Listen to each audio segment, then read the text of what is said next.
Electricast. There are people out there all across the country pushing boundaries to grow the game of golf. Like champion speed golfer Lauren Cupp, who plays faster than anyone else.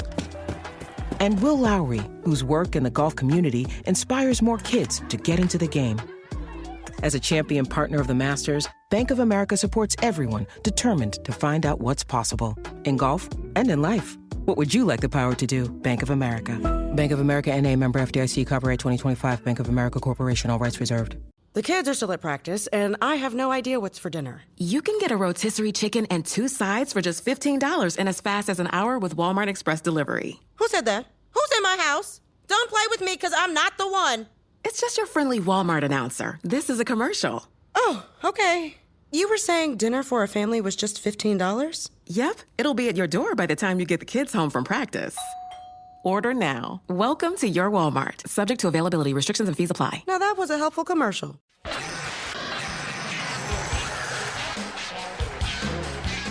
Ladies and gentlemen, boys and girls, children of all ages, you are about to listen to the most entertaining and informative wrestling podcast out there. That is not a prediction, it is a spoiler, and this is Kayfabe Critics. Welcome to another edition of Kayfabe Critics, presented by Missing the Point. I am Michael Marcangelo, joined alongside my guy, the head of this table, Hollywood Rayshawn Buchanan. Take a second to acknowledge him. It is that time of the year. Survivor Series is this Saturday. So on this episode, we're going to talk about kind of all the things leading up to it. We'll run through the card, and then at the end, we're going to go through our top 5 underrated matches in Survivor Series history. But before we get into it, Ray, how are we feeling about this year's build and this year's card? Well, it's crazy how time flies. This time last year, you and I were sitting in Loge 10 right. together. Couldn't believe that we got those good of a seats. And the time that we got them, we were worried we were going to be watching it from banners, which would have been cool. But we wanted to be in the actual building, and we were. So I'm sad that we're not there. Cause it'd have been cool to take a trip to Chicago, but you have more important things going on, so do I. So it is what it is. So we'll figure out another time to get together with that. But I'm feeling good about it. I know we had talked about how's the build towards this year. I know some were disappointed or annoyed, but once again, that's a majority of the WWE universe. That's just how they act at times. They're never satisfied. We have been getting the Monday Night Raw main events the last 3 months up to this. So you kind of saw it coming when Adam Pearce came out and said what he said about War Games. So one thing, I'm not pissed about it. I do think they should have went in a different direction with some things, but nevertheless, I'm excited about the match to see how it unfolds. Yeah, I mean, I thought that it's always dangerous or scary when you have another PLE so close to Survivor Series. They just had Crown Jewel. It feels like, just 2 weeks ago. And I thought that was a good show, right? So to put on another good show is going to be difficult to give at the time. But I thought that the pop that Adam Pearce got for announcing what he said, like, you want to play games. And then he said the War Games line, and that place went nuts. Yeah. You don't hear crowds, or maybe you don't see the talent delivering lines in a way that make people pop for a match anymore. Right. Yeah. And he did it, and he nailed it. And he's old school. He's doesn't know from NWA days, whatever. Like he's old school, so I think he knows how to. A lot of those old school guys are nuanced characters, and they know how to deliver lines, and that's what he's been able to do, and that's what Seth has been able to do. Cody's been able to do. The Usos either on their other sides, like they've all been around that old school type of training. So those nuances matter, and they're delivering on every line. We'll talk about that shortly. With what unfolded last night, since we're recording this on a Tuesday. But man, that helps a lot. Yeah, I like to your point, right? Like Cody Rhodes at the conclusion of Monday Night Raw last night. For those that haven't watched it, spoiler alert. He let us know who his 5th member was. It was someone that he has a legacy with. It's someone that turns them not into prey, but into predators. And I thought, without ever saying his name, they did a great job, and that crowd was there for it too. You get worried like I get worried, especially now with the internet, everything being what it is, that they were going to start chanting CM Punk, even though that they knew it was going to be Randy. But Right. Randy deserves these flowers because he's been gone for a while. I think people forget how good he is, how good he Yeah. has been, Yeah. and I think how good he always will be. So Right. what did you think about the way that they announced Orton coming back? And are you disappointed that it's not CM Punk? So before I get into that, so initially when, because I know like Triple H sometimes or WWE in general be also bullshit. So at first when he said I have a legacy, I said this better not be fucking Ted DiBiase. It better not be. Like that's the first thing I thought of. I said don't fucking play with me on there. Don't do this to me. It better be a Randy Orton or it better be CM Punk, right? So obviously when he said legacy, and obviously when he went into Apex Predator and I hear voices, I was like, oh, okay, thank God. Yeah, I mean, listen, I love Randy as a performer. I feel like he needs this at this moment. Like obviously he's been out for about 18 months almost, I think, if I'm not mistaken. So, um, so it was cool for them to put that nuance there where it's like, oh, it's the advantage match or whatever, because obviously he's probably going to be the last one to come into the match, obviously. I'm sure he's been taking bumps at the PC Center, the last few months to get him ready, but it's different being in the live event than doing stuff in Orlando. But yeah, I thought it was great how they built it up. I think when Cody was like, yeah, like I know a guy, like I think it was pretty obvious at that moment, but it was still cool, like I said, to hear that crowd go crazy when he brought it up, all of his monikers before saying who was going to be with them Saturday. So yeah, once again, it'd be cool if CM Punk came back at the Royal Rumble now, since it's probably not going to happen on Saturday. Once again, we don't know. I hate they WWE can swerve us again. But it'd be cool to see CM Punk at the Royal Rumble if that's the case. Yeah, I wholeheartedly agree. And one of the things that I think could get lost on people that haven't watched it as long as you and I have is when Cody was talking about Randy, the cameraman looked at Jay, and Jay looked like nervous because he was part of the reason why Randy was on the shelf in storyline purposes, right? It was the bloodline took out Riddle and Randy Orton, and Right. they touched on that. Like that's such a. I feel like obviously with everything that happened with the Endeavor takeover and TKO and Right. Vince, but Triple H, it's things like that that make you realize that Triple H is firmly in control, because Right. that's a very nuanced thing that really I think only diehards would pick up on. Right. And I loved it. I thought it made it made it real. It's like it's a callback to why he was out. Mm-hmm. Yeah, I mean, the same thing, obviously, with the promo you sent me earlier with Drew. There's a lot of real stuff going on. I don't know how long they make Randy a face, because it's It not. might be till Raw the next day, right? That's what it has to be. Yeah, he's gonna turn on Cody. Because I'm like, this is not. Yeah, but I'm like, there's not a story for them going into 40. Like you need, like this is about him going after Roman now. Like I don't know how you incorporate that after. I mean, they'll figure it out. I mean, he's been doing this for 20 plus years, so they'll figure out something. Or maybe it's a short feud going into a Royal Rumble. Who knows? Where he's like, what? Yeah, we built this legacy, but I was the XYZ of this group, and blah blah blah. So, maybe it turns into like a Triple H for Flair one. Yeah, but you go. So, to your point though about they still may swerve us with Punk. Shinsuke's been cutting ominous promos the last few weeks on Raw, referring to like, where are you? He's talking to a person. Nobody knows who he's talking to. No coincidence that this year he started using the GTS again. Yeah. I mean, people that crowd will go nuts if he calls him out and Punk comes out to challenge Shinsuke. And so that would be phenomenal. I mean, what better opponent outside of Rollins right away for him to get? That would be phenomenal. That'd be great. That'd be great. I would love that. I would love that. That would be cool. That'd be really cool to see. So, before we went through the card, it's pretty noticeable, right? It's hard to miss. Mm-hmm. Do you think that the card suffers not without the title being defended, but without the WWE Undisputed Champion not even being there? Like Roman Reigns is not there. Yes, because I feel like this could have been a good time for him to go back and do champion versus champion with him against Seth here. Um, that match that they won at the beginning of last year was everything.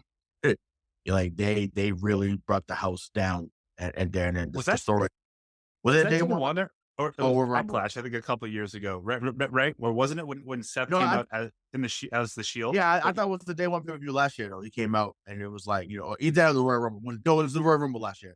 Royal Rumble last year he Okay, came out to it and it was like and I was like okay, like maybe you go back to this because they never settled who was over who got over in that rivalry. So I feel like you could still go back to that at any time.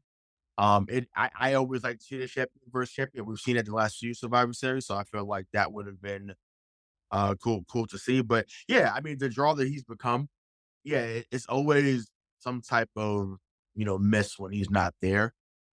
Because he is the guy right now. Remember, he just said that years ago, but he really is the guy now, and he has proven to be there at the table since his return in 2020. So yeah, there's some absence there. But they're still a stacked card in my opinion. But I'm just old school. I like seeing champion versus champion. But yeah. maybe we'll get that another time. We'll go through the card. I don't know the order, so I'm going to start with the match that I hope starts off first. Mhm. And it's the men's war game match, right? I think you have, for the reason why I would start it off with that is because you have to control that crowd from the get go. You can't have them chanting for CM Punk all night because they're going to, because they're in Chicago. Mhm. And I think a way to take that right off the table is by having Cody, Jay, Seth, Sammy, and Randy Orton, and versus the Judgment Day, just have a hell of a match. That's how you do it. Yeah. And you talk about the Drew McIntyre promo that he cut.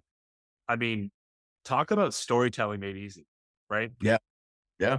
It's none of these. Look, why did he turn? Why is he joining them? He told you he cannot forgive Jey Uso because he believes that his family cost Drew McIntyre's family their deserved spot and their Right. moment of recognition after Right. 16 years. Yep. What a promo! What No. a Yeah. promo The best he's ever cut. ever. Like by far, like, and that's how I was saying to you earlier when we were meeting about this. I was like, yo, like that was everything Vince thought he was when he introduced him on SmackDown years ago as the future. He's a future world champion, Drew McIntyre, like that. That everything that he did in that promo, that pain, that anger, that just everything he channeled all that up from 3-man band, from the stuff he did in the Indies. Drew Galloway, like when he came back, he was like everything was made for that particular moment on Raw. I was glad he was able to deliver it. He didn't stutter through it. He didn't mess up at all. Like everything you felt every word. Because yeah, whether people like to say it or not, Drew McIntyre carried the WWE through that pandemic era. Whether you think so or not, that's once again, that's not a prediction. That is a spoiler. That's a fact. Like when he beat, Brock at 36 and then essentially was that champ really throughout the year, and he had great matches with Randy, he had great matches with Bobby Lashley. He did his thing. And maybe that was the best thing for him. I know that obviously the story is being told differently, but I think that year being silent helped a performer like him because, he got a chance to hone in on those promos, hone in on how he wanted to tell a story through his matches. So, yeah, I hope this leads to another title run for him because I Me too. enjoyed his title run back a few years ago. So yeah, they have built him correctly coming back from 2017 up to now. So I'm enjoying it. So, what do you think about this match? Who do you think wins? Who do you want to win? So I want Cody's team to win, but I think it's more important for the Judgment Day's side to win. Um, I just think that if you're going to keep them as the main heel faction, Seth is made, Jay is made, Cody's made, everyone on that side is made, right? Randy obviously is made. Now if you want to go with the feel good story, him coming back, you get Randy Orton to win, cool. But I think I think if you're continuing to build them as the top faction, as the team that is going to have all the gold, personally, what I think should or could happen You know, Dominic does something to Seth, kind of gets him somewhere interest to his back. They pin him. Judgment Day's team wins. Damian Priest right there cashes in. 1, 2, 3. Your new world champion, Damian Priest. I think that would be awesome. I think fans would be sick. Awesome. I think fans would be sick, but I think that would be I think that would be perfect. You talk about shock value, that would be phenomenal. It'd be great. Yeah. Be great. Well, listen, I want everything that you just said to happen, right? Because that would be, nobody would see that coming. Right. That's a great way to solidify. I don't know if they would do that if it opens the show. But if they did, I mean, but you just said if you're trying to get them from not hijacking the show and yelling CM Punk like that you do something like that to get the crowd buzzing and going, like that would be perfect. And once again, when is he going to cash in? Once again, when did he win that? He won that Money in the Bank, but what was that? What was that in July? In July they had that or in June they had that PLE. So it's like, at what point does he cash in? Are you gonna make him Barry Corbin Super? I don't think you do that with him. I think that he's earned a right to at least win it. Whether even if it's a short reign, he's earned the moment to hold it and say, and your new world heavyweight champion or universal champion, like whatever it may be. I think that would be perfect because Gunther is coming, and we'll get into that later on. But Gunther is coming, so yeah, I love that. A match that I think this reminds me of the match that we saw last year when it was Ronda versus Shotzi. That should not have been on the card. I love Rhea Ripley. I will always love Rhea Ripley. But a PLE match against Zoe Stark for the women's world championship, that just doesn't move it for me, like, at all. But this would be better than that match last year. This would be better. Zoe Stark, that match would be better than the match we saw in Boston last year. One, because Rhea's a better performer than Ronda Rousey, and I think that Zoe Stark is better than Shotzi, honestly. I think Zoe has learned a lot from that rivalry this year with Trish and Becky. And yeah, obviously, once again, we know who's going to win the match. So I guess from that standpoint, it's like it shouldn't be a squash, but I hope it's not a squash match. Make this like who was it earlier this year before he got released? Oh my God. Hopefully this could be like how Ali versus Gunther was earlier this year.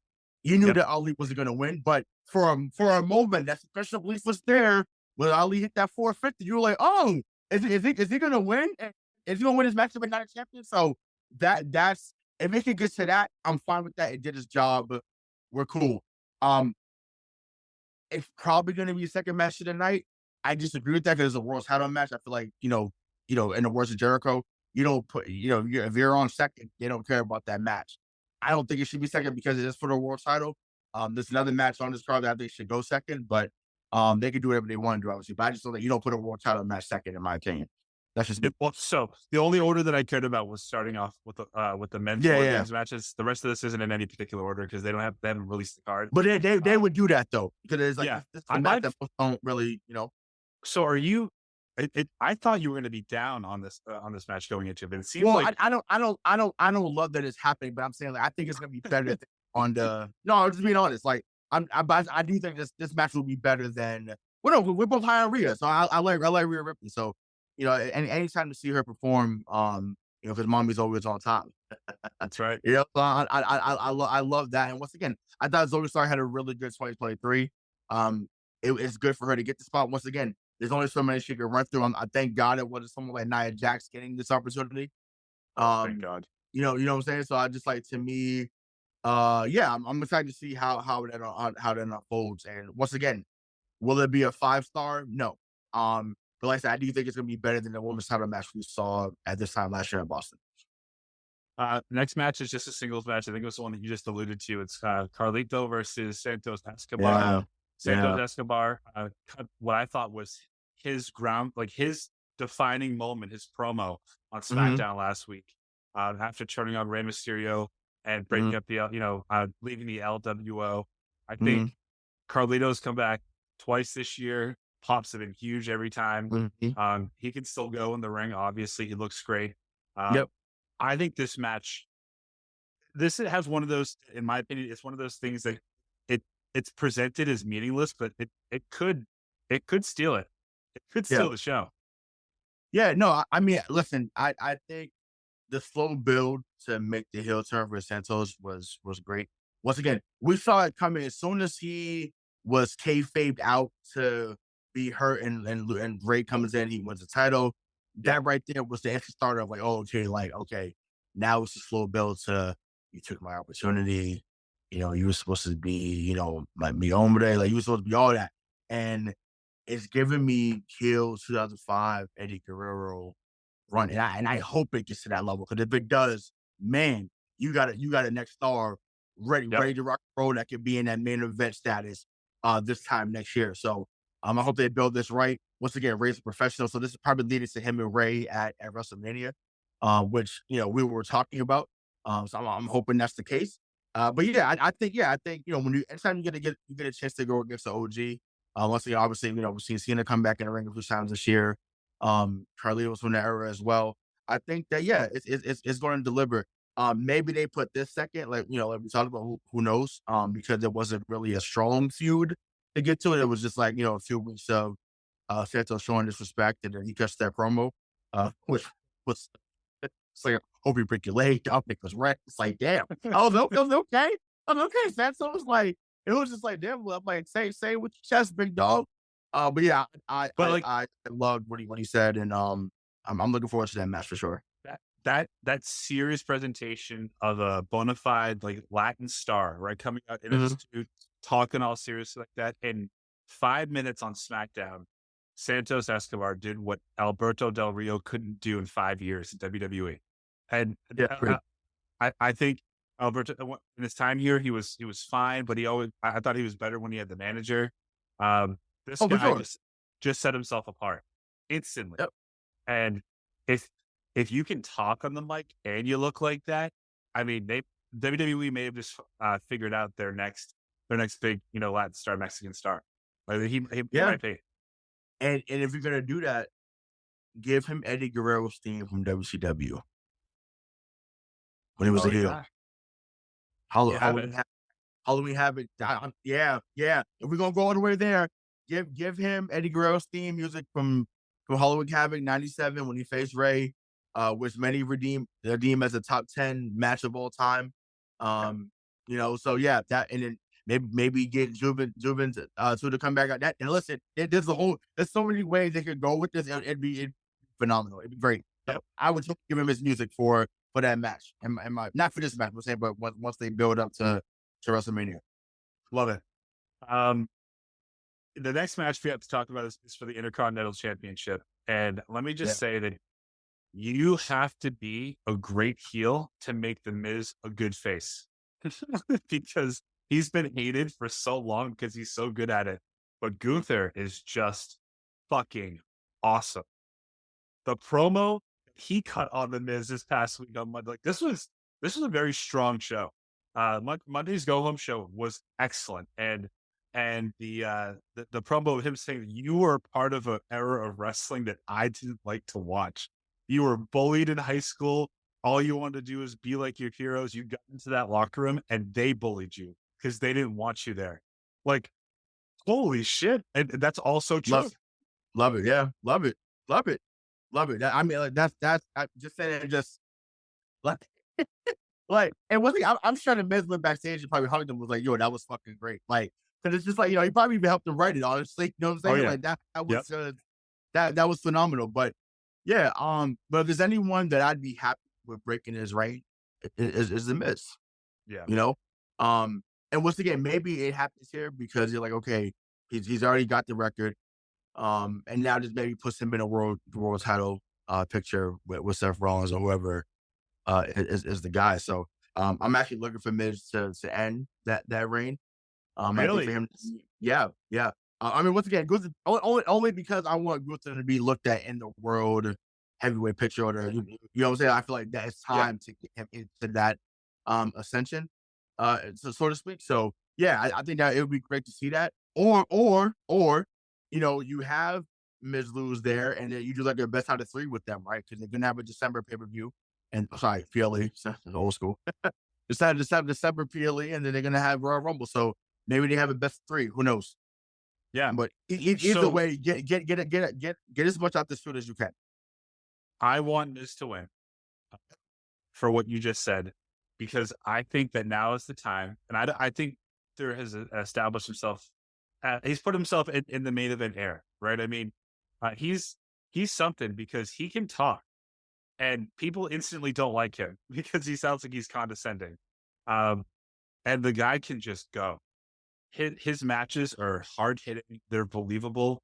And if you lose now, or maybe even if to your point, they do a best out of 3, and then he has a strong showing in the Rumble, and Brock eliminates him, and then we get that Brock Gunther match at Mania. Yep, that's how you do it. Yeah, that would be crazy. That would be crazy. And like I said, once again, we'd all be here for. Either way, so whether it just leads into him Miz or just leads to him Brock, like that would be sure. Even him and Bobby Lashley would be dope. I mean, granted, I don't know how they would enter that story, but either way, that would be really cool to see. Once again, Gunther put on probably the second best match of WrestleMania weekend last year. That triple threat with him, Drew, and Sheamus was incredible. Like that was, it was a big Ben pumping me. Like it was great. It was great. It was great to see. So, and then we'll wrap things up. The women's War Game match. So we have Bianca Belair, Charlotte, Shotzi, and Becky Lynch versus Damage Control. The recently renovated Damage Control with Bayley, Asuka, Io Sky, and the returning Kairi Sane. I think this should close the show because in my opinion, I think that this match. I mean, I don't love Shotzi. I don't hate Shotzi. I'm just kind of like lukewarm on her. I also think that this match has a real potential to steal the show. Yeah. And I love the combination of Asuka, Io, and Kairi on the same team. Like that's going to be something. So what are your expectations for this match? Are you excited for it? Yep. I'm hoping that they go the route that a lot of us are thinking, that Bayley costs them the match and then they turn on Bayley Monday night. I'm hoping that's the case. So I'm probably in the minority here. I have not loved heel Bayley. I haven't. Really? Like I'm sorry. Let me rephrase that. It's got stale on me. Let's say that it's got stale. I think initially it was cool. Like the role model thing was cool, but now I'm just like, it's like, all right. So when I think they noticed that, so we're now they're like, okay, you know what? Let's make a change because this getting stale. And once again, I'm biased to face Bayley because she gave me the greatest women's match of all time as a face. I don't NXT, New Japan, whatever. I don't care. She gave the best match of all time outside of Sasha on Monday Night Raw at NXT Takeover 2015 against Sasha. Like, I'm sorry. So I want that girl back. I want that emotion that back. And I remember how the crowd went crazy when she knocked over Charlotte back in 2018 when she won the title then. So I don't know. I just think to me, the reaction she's gotten as a face has been way bigger than when she's gotten as a heel. So I just want to get back to that level because she is really good. She's really good. And, it's been cool to kind of get the elevation of these stars in Damage Control, which is why they put the factions together. I get it. She's done her job. She's done her job to get them to where they were supposed to get. Now let's get back to her being a singles competitor, her getting back in the world title scene, and having another run as a face, and eventually turning Bianca Belair heel. Also, people forget like she's been a heel for 4 years. Right, that's a long time. It's a long time. But now I don't know that a little bit too, but I don't know that this could happen. I'd hope that it happens. If what you say is true and she costs the match and one day they Damage Control turns on her, I want nothing more than to hear Sasha's music hit and her best friend come back to save her. Vince isn't in control anymore. Triple H loves Sasha. Sasha loves Triple H. Mm-hmm. Do the damn deal. Bring her back. Yep. Yeah. Because then you have fresh storylines for everybody. I think you don't have to bring them as tag team champions, but to fight off Damage Control. Then you have the 4 horsewomen Mhm. to take on Damage Control, which would be awesome. Yeah, yeah. And yeah, you bring that back, yeah, 'cause it was cool to see Becky and Charlotte back together a little bit, for this as well. Obviously, they had some battles in the past, but yeah, I think that would be dope. And kind of we haven't gotten Bayley Sasha at WrestleMania, right? Nope. So okay, so that Philadelphia crowd would love that was the case, right? And Sasha has to be the heel, or that's natural. I think she's just better at being the heel. We saw that in the match they gave us. Her stomping at the hand, the slamming the hand into the steel. Like it was just everything she needed to do to get those fans to hate her guts. She was able to do very easily from the entrance coming out the car, shaking it. It was just like they was like this bitch. And It was perfect. It was perfect. It's not on the same vein, but their next match at NXT Takeover, when it was the Iron Man match, and Yeah. she made the kid cry. Like she took the kid's headband off her, ripped up her side, made her actually cry, then made fun of her in the ring. Like, Love it. Love it. I don't know how you would do this, but I just sold myself on the idea. Somehow you're gonna get Bianca as a heel, right? And Yep. if you need to have Bianca, Asuka, Io Sky, and Kairi Sane versus the 4 horsewomen, I'm down at WrestleMania, because that place will go nuts. Yeah. That place, Yeah. Yeah. I'm here for it. I feel like they're kind of in they're kind of between a rock and a hard place, and they kind of need something different to happen. Like I said, to get them new fresh storylines in there. And yeah, I'm excited. I'm excited to see how it goes. just side note, I don't know if you can tell, I just miss Sasha. But yeah, I just thought everything. she's a top performer. Like, I mean, she's missed by the universe. I think for sure. Could we ever heard much of her in New Japan outside of when she started into that match with the Forbidden Door? But Well, then she got hurt. oh, she got hurt. Gotcha. Okay, yeah. I mean, yeah, she like some other performers that have left. The grass is not always greener.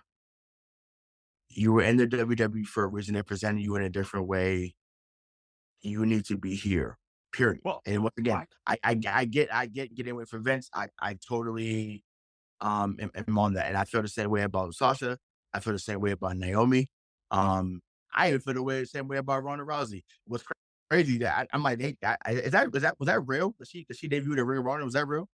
It was a one-off because one of her friends was there. It wasn't on TV. Oh, gotcha. I was about to fucking say. I'm like, you complained about WWE and you're going to Ring of Honor. Once again, that to me, I mean, this is not 2011. I'm like, whoa, what are we doing? So, I'm glad. Okay, that's good to know.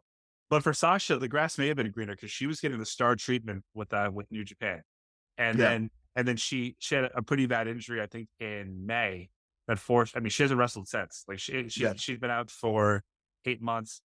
They showed her at All In, right, in the UK with AEW. I don't want her anywhere else besides WWE.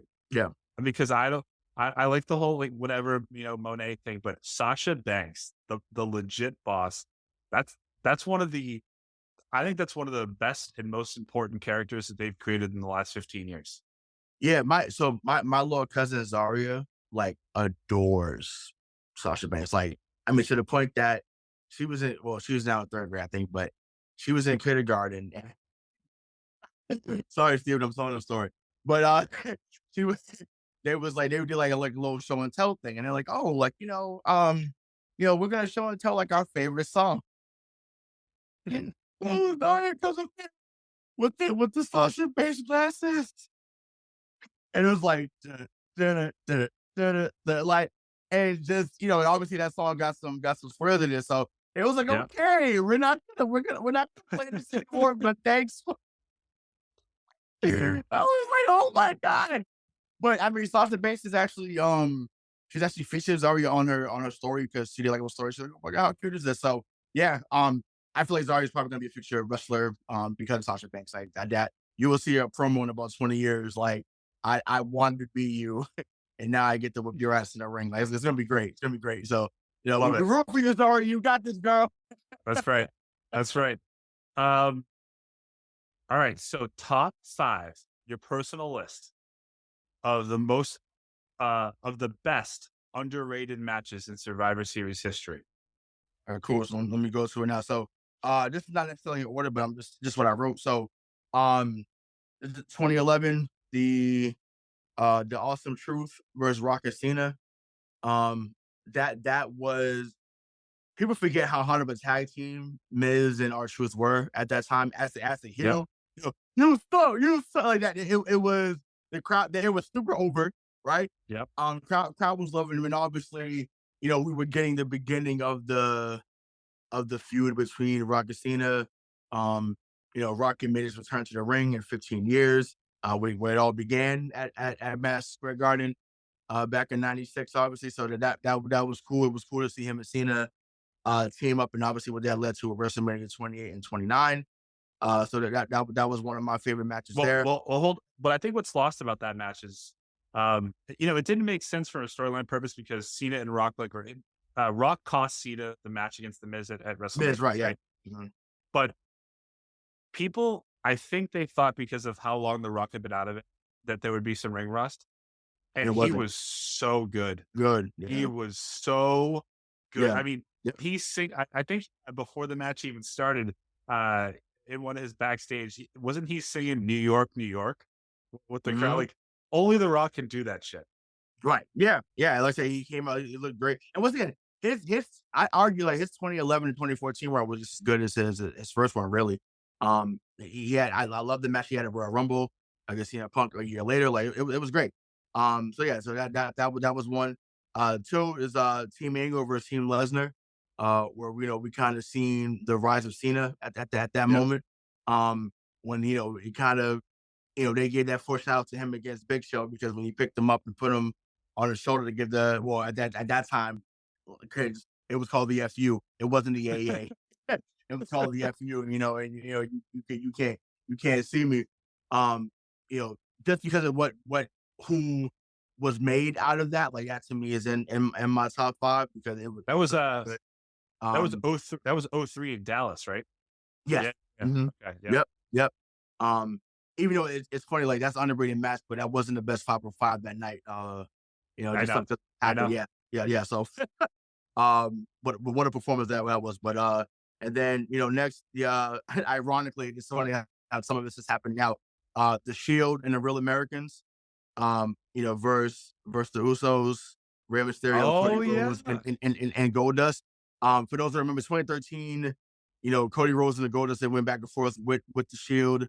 They got fired. Dusty Rhodes, really last time Dusty Rhodes was on television full time, and their match the month before at Backlash, Battleground was unbelievable. Cody Rhodes hits probably his best crossroads ever. That crowd. We talk about a crowd being on fire if he wins now, but that crowd was on fire to see them win. So it was cool to see that match. So it's funny how 10 years later they're coming back to that in a way, which some people may forget that, but it's like as fans that watch it, we remember. Then I'm taking it back to 02, Big Show versus Brock Lesnar, when Heyman turns on Lesnar there, and he's like, oh, like you didn't see that coming. So that was cool. That's when they actually used the Big Show as a performer. He became a character of himself kind of years later, but at that time, he was someone that was in the main event picture quite a lot.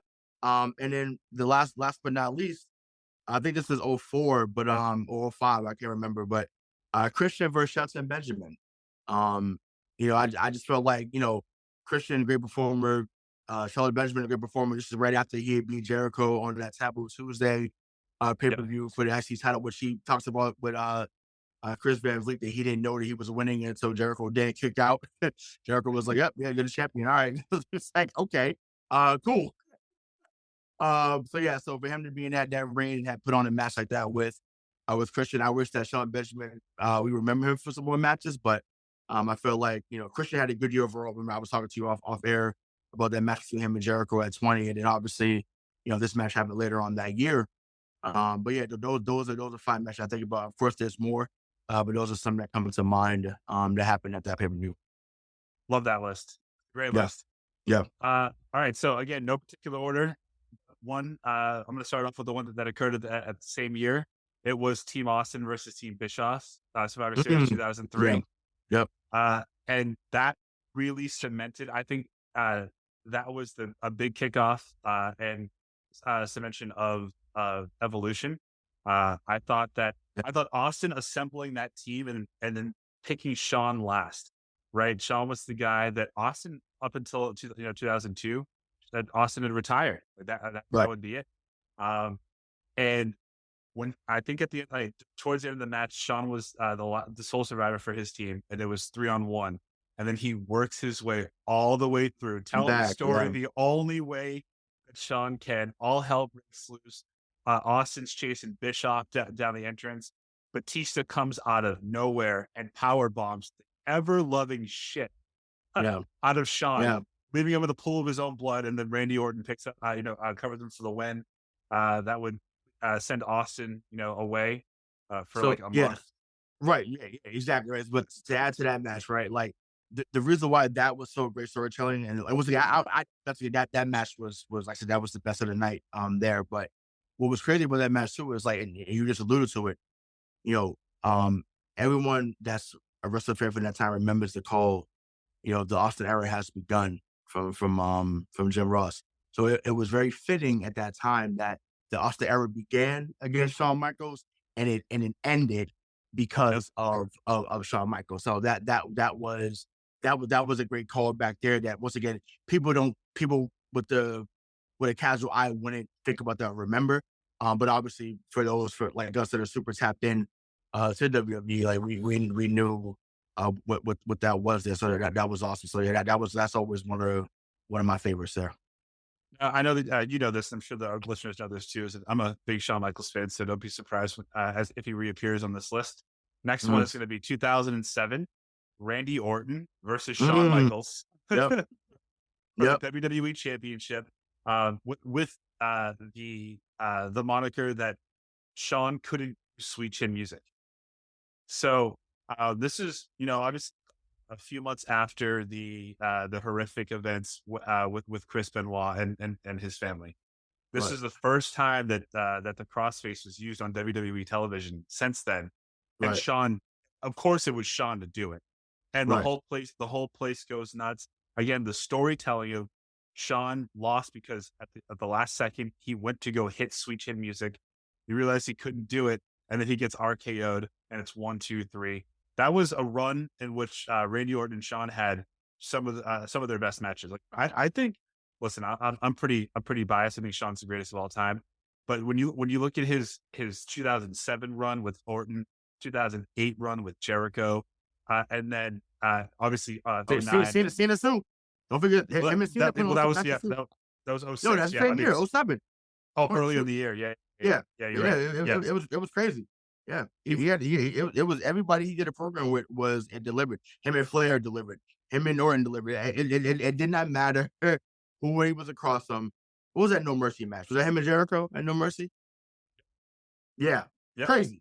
Yep. That was a lot. Like if they had just stalled out one more time, we would have gotten to see that live in Boston for Survivor Series in 2008.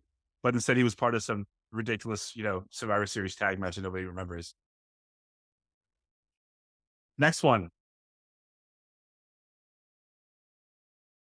Psycho Sid versus Shawn Michaels, Madison Square Garden, 1996.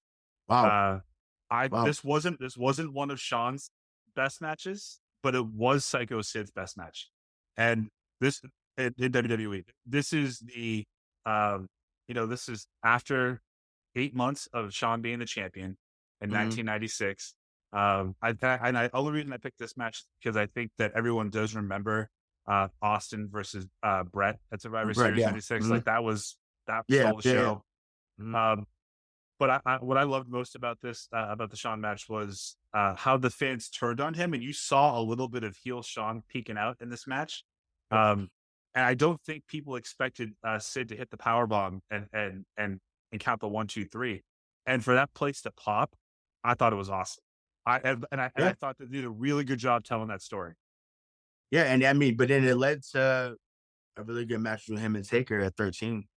Um, I forgot how over it was at that time. Yeah, that's true. That's what I forgot about.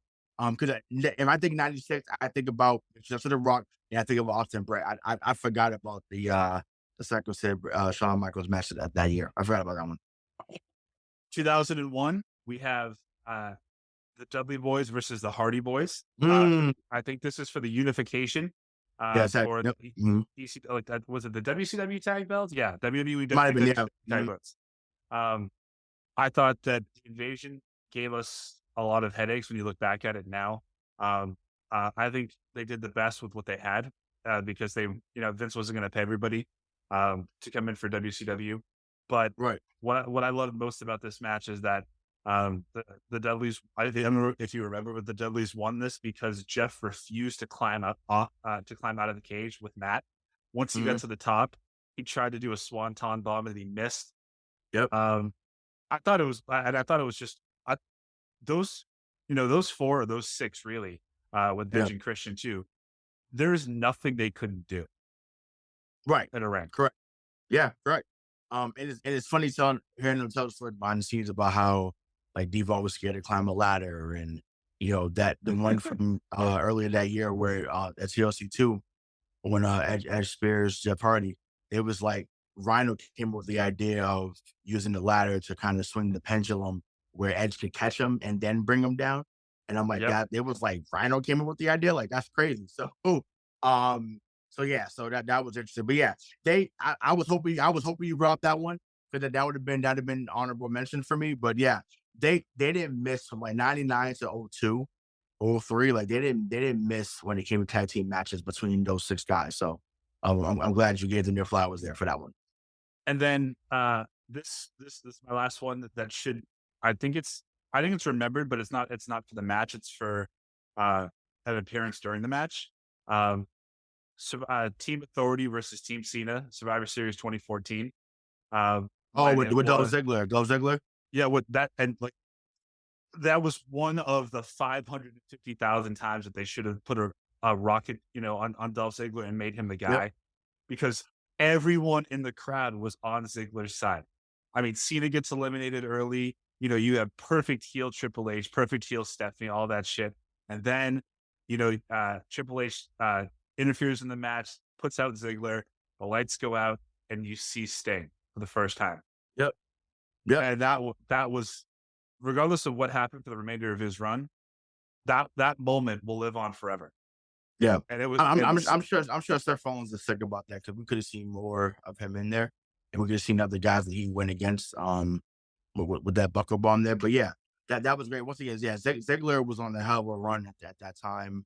Once again, I mean, he probably to this day outside of Seth Rollins, had the best cash in, in recent memory, So, they won it for him, but of course, Vince being Vince, can't give everything. We got to pick and choose when to give it to the fans. So, I'll give you a couple of honorable mentions too.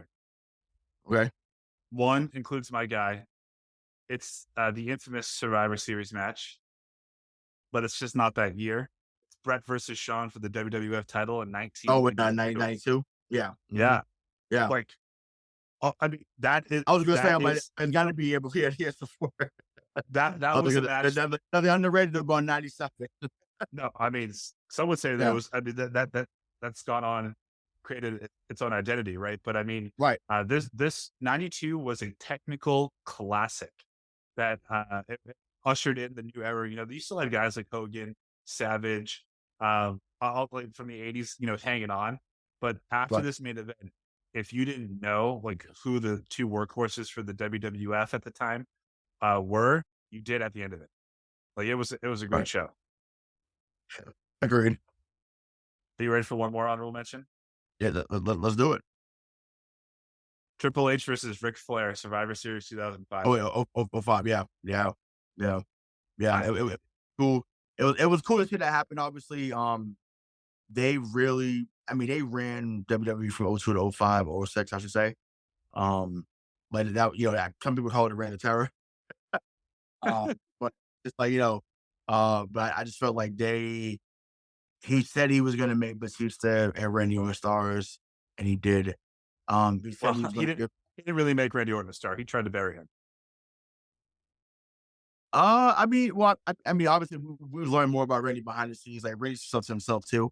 Yeah, But sure. I think about after him winning the world title after SummerSlam, and then yo, you're the man, you're the man, you're the man. And down, and then Randy says the old shit and realizes what's going on, and it's like, wow, I love that. I don't know what that just was. You see that? I don't know what that was. That was cool. I don't know what that was, but that was awesome. That was great. That was a great. Craig hit that in. That was phenomenal. That was not planned. I don't know what I. That was great. Oh my god. Oh, for those that's listening on the audio, when this comes out, my screen literally turned to black when I put the thumbs down. So that was not planned. That was not a part of the script. That was great. That was awesome. That's one of my top 5 moments already in history. Shout out to Kayfabe Critics. I thought I was hallucinating. I couldn't believe I was seeing Yeah, that was great. That was great. And then, Oh my god. last one. Sorry, I promise this is the last one. Brock versus AJ, 2017. Yes. Champion versus champion, right? Yeah. Yeah, No. because Yeah. No, because when they champion? Yeah. because they had AJ beat Jinder Mahal when they were in London or in the UK like a Mhm. couple of weeks before because Brock didn't want to work with Jinder in the Survivor Series. So they put the belt on AJ, and those two had that's what I love about Brock, right? Is that he's so clearly he could literally devour AJ Styles. And there were certain points in that match where AJ's going to win. Yeah. And that's a testament to both of them. Right. I mean, look, how I feel about Seth Rollins is how I feel about AJ Styles. Like, I think that they are at the top of this business when they're on. Yeah. Listen, 2017 was a great year for AJ Styles. And he started off with a banger against Cena in San Antonio. He ended it with Brock there. So, didn't he have one with Dean Ambrose the year before too? Didn't he have one? Or that's TLC? AJ Styles, yeah. Is that surprising? Or that was TLC? Yeah, in Might have been 2016, TLC. that was the No, one that came back. Yeah, that's right. Yeah, because Ellsworth and all those guys were involved. Dean Ambrose, and yeah, that was a good one too. That's an honorable mention for me too. That was a good one. That's a good year. 2016, 2017 was a really good year for WWE in my opinion. Like they had time, they had restored some equity extremely with me there. So that's another one I think about too. So now that barring any major news, this is probably the last time that we do this until the Royal Rumble. What are you looking for in terms of the road to the Royal Rumble, which will then lead us to the road to WrestleMania? Is there anything that can happen between now and the Royal Rumble that will give you a jolt? Because I know you're going to Mania. Obviously, you go almost. Well, I still need to get my tickets, but yeah, yeah, you'll be there. Yeah, I'll be there. So I'm hoping the final 4 is Gunther, LA Knight, AJ Styles, and trying to think, and like Jey Uso, right? I think that would be a really cool final 4. With Gunther winning the Royal Rumble, like that's what I want to see. I want to see him thrusting into that main event status. I think him against Seth Rollins would be great for WrestleMania 40. It'd be another Seth versus Goliath story. I would start WrestleMania night 1 with them. Because once again, I tell people all the time, Seth Rollins, to me, is the best in the business right now. And like it's not close. That's just how I feel. And I think when Seth Rollins opens or closes, he doesn't miss. He's not a guy you put in the middle of the match. He's not a guy you put third. Either have Seth Rollins open or you have him close. So when he does that, he never misses ever. So I just, to me, yeah, let that be the build up. Maybe Rollins becomes the face out of that because Gunther's been so great as a heel. And people are going to cheer Rollins regardless. So it doesn't matter what he says. Cheer him. So he's reaching, and Gunther's reaching that status as well too. But yeah, I think that would be awesome to see. And someone on a mid card level, I want to see get a run, even though they've been giving it to him the last couple of months. I want to see Chad Gable get a title at some point, or at least another opportunity at a title. Maybe him against the Miz would be really cool too. Who knows later on, whether it be at the Royal Rumble or down the line at Fastlane or whatever. Not Fastlane. Whatever PLE they're gonna do before, because they switch it up. They should bring back No Way Out. They should. No Way Out should be a thing they bring back. I No Way Out to me was always a fun review. Like one of our best moments ever happened was at No Way Out with Eddie Guerrero being Brock Lesnar for the world title like that. I'll never forget that call. I can't believe that's 20 years in a couple months. I can't believe that. That's unreal. I remember watching it on my couch, like, and tonight Eddie Guerrero's on a new high. Like that was my quote. That's called. Like he got like every night, like you genuinely want something to happen for somebody, and because he knew the story, it was like that was a perfect storm of that was like the Stone Cold that was up there for that for me. Anyways, but yeah, those are two things that I would want to see happen. So what about you? I want to see the Miz take that step one more time. I think I think we take him for granted. I know I did when he first started. I did. Yeah, sure. I love that he was a fan just like me, but I just thought the only reason he got there was because of the real world. But if that was the case, ever since he's been there, ever since it was the Miz and Morrison, so ever since then he's been on this ascension, and he's a guy that never gets hurt. He's been available for them every day for the last 20 years. I think I don't know if you give him another title run, but I think put him in the title picture. Give him. I want him to win Saturday so that he can get the IC title. And I think we all know that it's going to be Cody and Roman at some point. At Mania. I think that's what's going to happen. But I want them to make sure that they create one more main event star before then. So whether it's Drew, whether it is Gunther, or LA Knight. Come back to that at some point. Yeah, the thing about LA Knight is you're just going to open up a can of worms. I think he's witty. I think he's fun, right? But I don't. Like The Rock was so great when he was a face back in the day because we hated him so much earlier on. Austin, he had a story. What's LA Knight's story? Well, the story's there too. It took me 20 years to get to this moment. I was at other companies. No.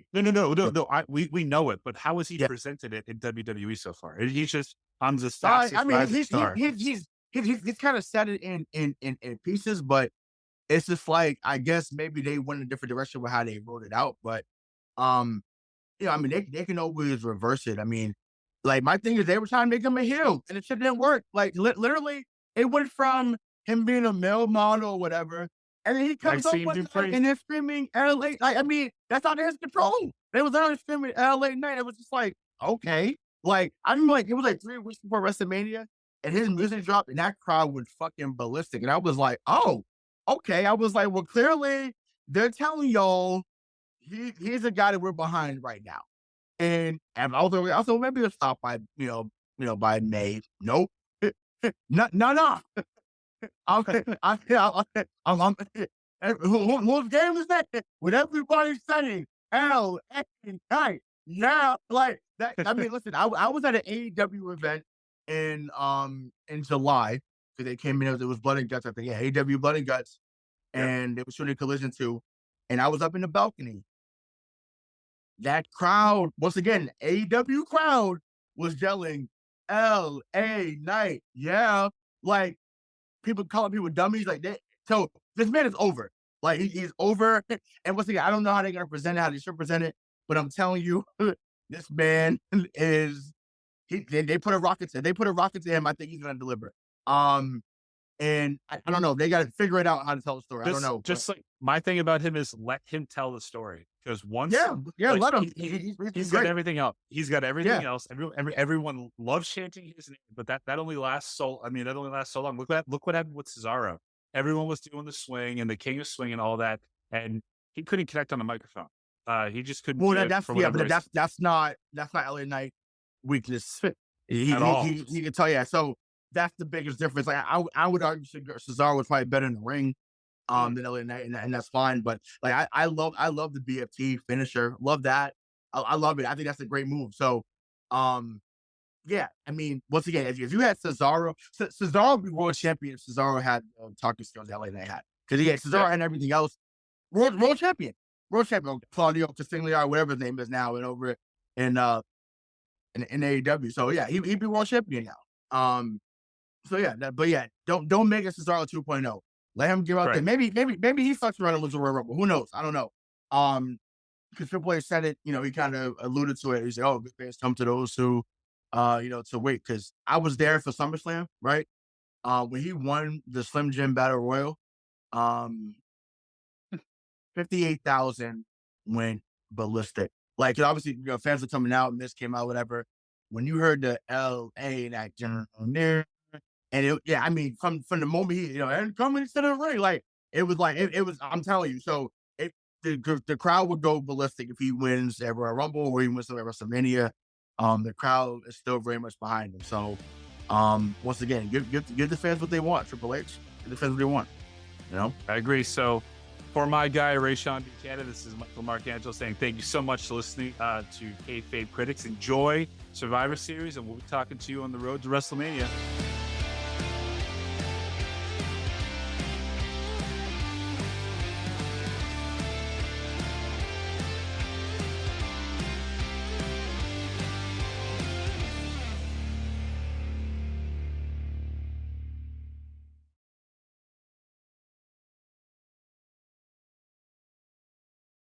Hi, I'm Sherilyn Fenn from Twin Peaks. What did you do on your last Saturday night? Did you hear something? Toilet paper. There's none. Nada. The reserves have gone dry. People are hoarding it. I should have done that. They're all out of hand sanitizer at my Target. Mark, when did you last watch the news? We are getting reports of forced quarantines in China, Japan, and now Italy. You're cutting onions in half and putting them around your apartment. Yes, exactly. It kills the COVID. Excuse me? Let's go. Let's go. Get in. Vamos, rápido. Have you ever driven one of these? Never. I'll drive, ladies. I've got the keys. Excuse me, I'm lost. I'm looking for my wife. I got turned around. Join me, Eric Roberts, Jennifer Elise Cox, and Ed Asner for The Last Saturday Night, an Electrocast podcast. You'll love it. Electrocast. Electrocast.